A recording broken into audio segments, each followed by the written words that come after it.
This is Tim Bryce with my column titled, They're Killing the Game. It's not much of a secret that attendance and viewership of American sports has plunged over the last couple of years.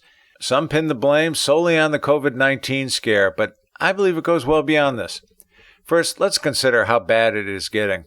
For example, in Major League Baseball, viewership of the World Series dropped from a high of 44.2 million people in 1978 to just 9.8 million in 2020. NFL attendance dropped to a dismal 1.2 million people in 2020, primarily due to COVID-19, but the league doesn't want you to know it had been steadily dropping since 2016 when Colin Kaepernick first took a knee. The NBA, NHL, and PGA have also declined due to COVID-19, but the NHL appears to be more resilient. Even NASCAR numbers have slipped as people complain of too many races. This downward trend goes beyond just COVID-19. It reflects a change in politics and the inherent properties of the games themselves. As to COVID-19, I suffered through a spring training Major League Baseball game this year with face masks and social distancing. Ushers were trained in Gestapo techniques to make sure everyone conformed to the rules. They were so obnoxious, I have no intention of returning anytime soon. I'm not alone, as I have heard from many fans who claim they would rather watch games from years ago on YouTube than visit the local stadium. What a shame. Second problem is how politics have crept into sports. Players no longer stand for the national anthem, much to the delight of the lunatic left. I find it odd that many players are doing this as this country provided for their livelihood. Years ago, we treated athletes as heroes, people to be emulated. Now they're generally regarded as overpaid thugs who shouldn't be taken seriously. What a pity. As to the political beliefs of the players, they're just as credible as those of Hollywood entertainers, which is certainly not impressive. In other words, just play your game and let others provide for more competent political analysis. The third problem is changing the fundamental rules of the game. For example, in Major League Baseball, games in a doubleheader went from 9 innings to 7.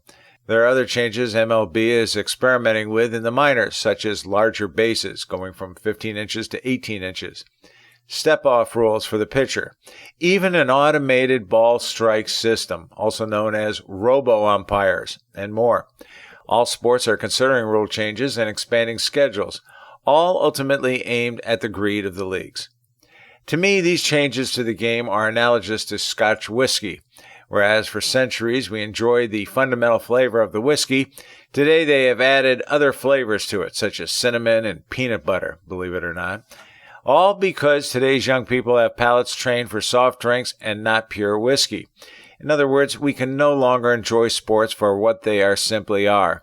To illustrate, I enjoy watching baseball runs being manufactured through craftsmanship. For example, a bunt to get on base, a base runner creating a diversion by forcing the pitcher to throw at him. In turn, the pitcher gets rattled and walks the batter, a double steal, and finally, a single scores 2 runs. It's fascinating to watch, but now considered passé. Instead, the fans want more home runs, but end up with more strikeouts. What we are witnessing is a fundamental change in the culture of athletics. We have gone from the simple pleasure of playing a game to organized sports, to a money-making business based more on entertainment than athleticism, to an influential political power broker. Athletes used to be valued members of the community. The concept of playing for a single team for an entire career has been replaced by groups of journeymen moving from town to town. No wonder communities no longer embrace the players, nor do the players care where they play. Loyalties and allegiances are now considered something from our distant past. It's all about the money. For the players, the teams, and the leagues. It's no longer about the fans. There was a time when players played for the sheer love of the game. They dressed up before arriving at the stadium, signed autographs, and were paid relatively low wages. It was more about pride than anything else. Today, we have made sports a commodity, as well as its memorabilia, such as baseball cards. Even today's stadiums are changing the nature of the game. Today, they are designed more for socializing than watching athletics. People sit in air-conditioned luxury areas with multiple TV sets, fine food and spirits, and basically hobnob. Thereby, it becomes a place to be seen as opposed to watching. This influences fan perspective. Instead of understanding the intimacies of the game, the fans are dumbing down and relying on television talking heads to tell them what happened and what it means. The more the teams raise their rates, the more they take from the fans, thereby hurting the love of the game. Professional sports is no longer for the masses and the common man.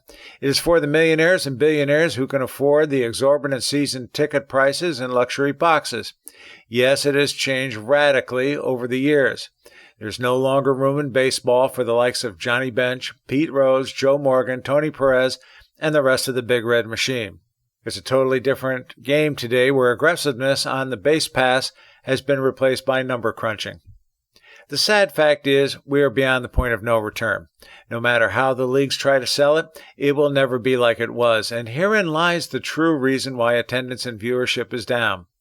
Fans feel betrayed and as such no longer care. It would be nice to see a league commissioner fight for the fans as opposed to the teams and players, but I guess this is asking too much. Quite frankly, they're killing the game. Friends, keep the faith. This is Tim Bryce in Palm Harbor, Florida. Follow me on the internet at timbryce.com.